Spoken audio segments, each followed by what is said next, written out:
Հայաստանի Հանրապետության ժողովուրդը իր ընտրությամբ պետք է տեր կանգնի խաղաղությանը։ Սա ըստ էության այդ առաջիկա ընտրությունների առանցքային քաղաքական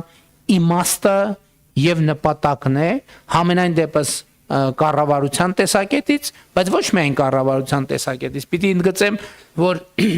հարցը այդպես է եւ կառավարության տեսակետից եւ պատմական տեսակետից եւ բոլոր հնարավոր մյուս տեսակետներից, այսինքն 2026 թվականի խորհրդարանական ընտրությունների առանցքային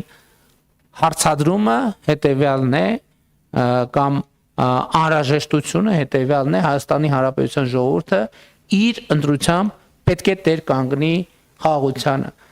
Հակառակը Հայաստանը յետ գլորելն է կոնֆլիկտի եւ ֆորպոստի տրամաբանության մեջ, ուզում եմ ընդգծել, որ խաղաղությանը տեր կանգնելով Հայաստանի ժողովուրդը տեր կկանգնի նաև իր անկախության այս նորընծա մակարդակին, իր ինքնիշխանությանը